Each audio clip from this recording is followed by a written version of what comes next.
इसको कहते हैं बुलडोजर जस्टिस, यानी कि बुलडोजर न्याय। ठीक, खूब सुना होगा। और इसी को कहा गया है इंस्टेंट जस्टिस। इंस्टेंट जस्टिस इसको कहते हैं त्वरित न्याय या तीव्र न्याय।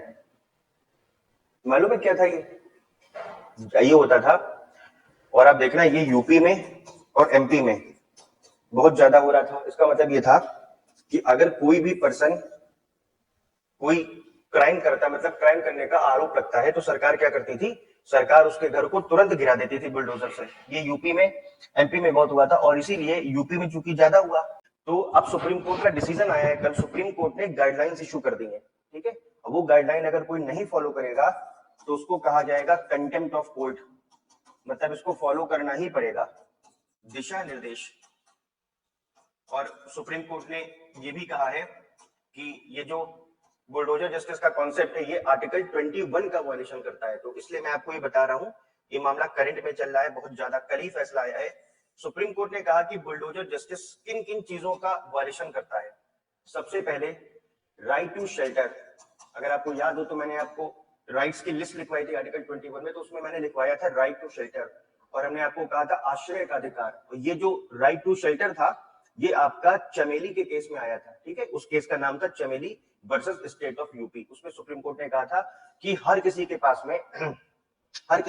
में शेल्टर का राइट होगा, और चूंकि शेल्टर आर्टिकल, देखो अगर शेल्टर नहीं होगा तो कोई भी पर्सन गरिमा से जी नहीं सकता, मतलब डिग्निटी के साथ जी नहीं पाएगा। इसलिए कहा कि right to shelter is the fundamental right. इसका फिर सुप्रीम कोर्ट ने राइट टू शेल्टर की बात की, मतलब इसको कहते हैं आश्रय का अधिकार। तो ये देखिए आर्टिकल 21 में इंपॉर्टेंट हो गया। मुझे जहां तक लगता है कि इस पर सवाल मेंस में आएगा, जो अगला पेपर होगा यूपीएससी का। उसके बाद में सुप्रीम कोर्ट ने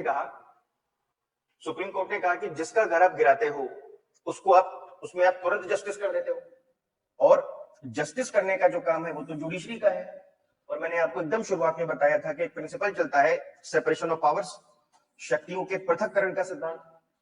उस शक्तियों के पृथककरण के सिद्धांत पे 3 ऑर्गन्स बने हुए हैं, विधायिका, कार्यपालिका, न्यायपालिका, लेजिस्लेचर, एग्जीक्यूटिव और जुडिशरी।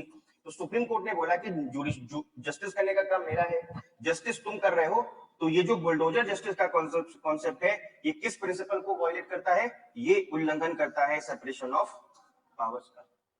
ठीक, सुप्रीम कोर्ट ने इसी केस में बोला, कहा कि जब आप किसी का घर गिराते हो तो आप उसको राइट टू हियरिंग नहीं देते हो, मतलब अपनी बात रखने का अधिकार नहीं देते हो। और मैंने आपको बताया था कि एक कॉन्सेप्ट दुनिया में चलता है जिसको कहा जाता है प्रिंसिपल ऑफ नेचुरल जस्टिस। याद आया, प्रिंसिपल ऑफ नेचुरल जस्टिस, इसको कहते हैं नैसर्गिक न्याय का सिद्धांत।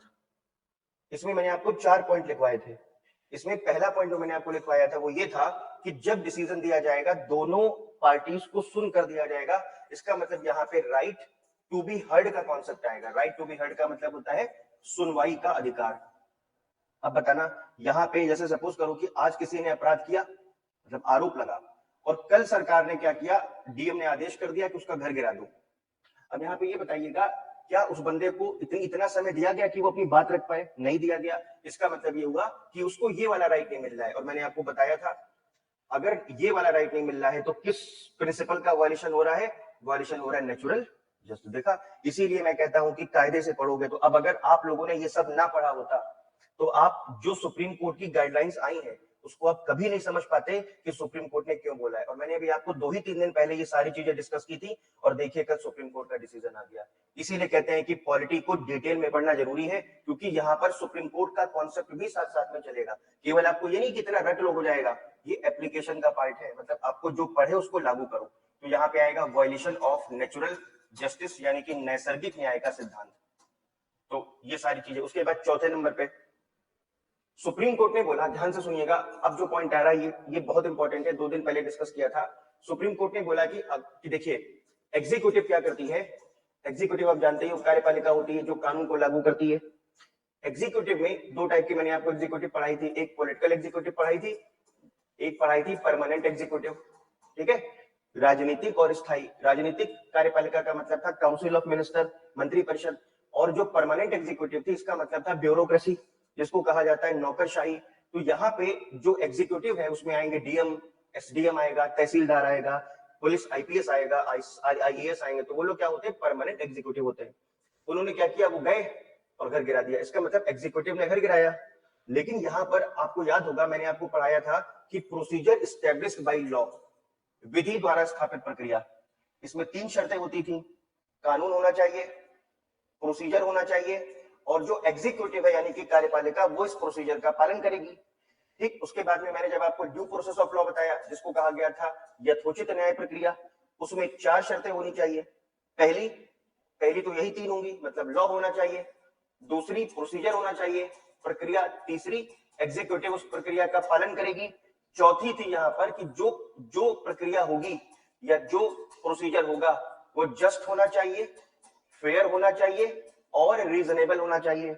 मुझे ये बताओ, यहाँ पर एग्जीक्यूटिव जब बुलडोजर लेके पहुंचती है तो ये बात सही है कि एग्जीक्यूटिव काम कर रही है सरकार के कहने पे, लेकिन क्या मुझे ये बताओ, क्या आपको नहीं लगता कि ये एग्जीक्यूटिव यहाँ पर जिस प्रोसीजर को फॉलो कर रही है, ये प्रोसीजर मनमाना है, आर्बिट्रेरी है? और मैंने कहा था कि अगर प्रक्रिया या अगर प्रोसीजर अनजस्ट हुआ, अनजस्ट का मतलब होता है गैर न्यायपूर्ण हुआ, या अनफेयर हुआ, या अनरीजनेबल हुआ, मतलब मनमाना हुआ, तो सरकार, सुप्रीम कोर्ट क्या कर सकती है? सुप्रीम कोर्ट लॉ का जुडिशियल रिव्यू कर सकती है, सुप्रीम कोर्ट प्रोसीजर का भी रिव्यू कर सकती है, और अगर सुप्रीम कोर्ट को लगता है कि यहाँ पे प्रोसीजर गलत है तो सुप्रीम कोर्ट उस कानून को खत्म कर सकती है। अब मुझे बताना, ये जो चौथा पॉइंट मैंने यहाँ पर लिखा, ये किस चीज का वायलेशन कर रहा है? तो आप कहोगे ड्यू प्रोसेस ऑफ लॉ।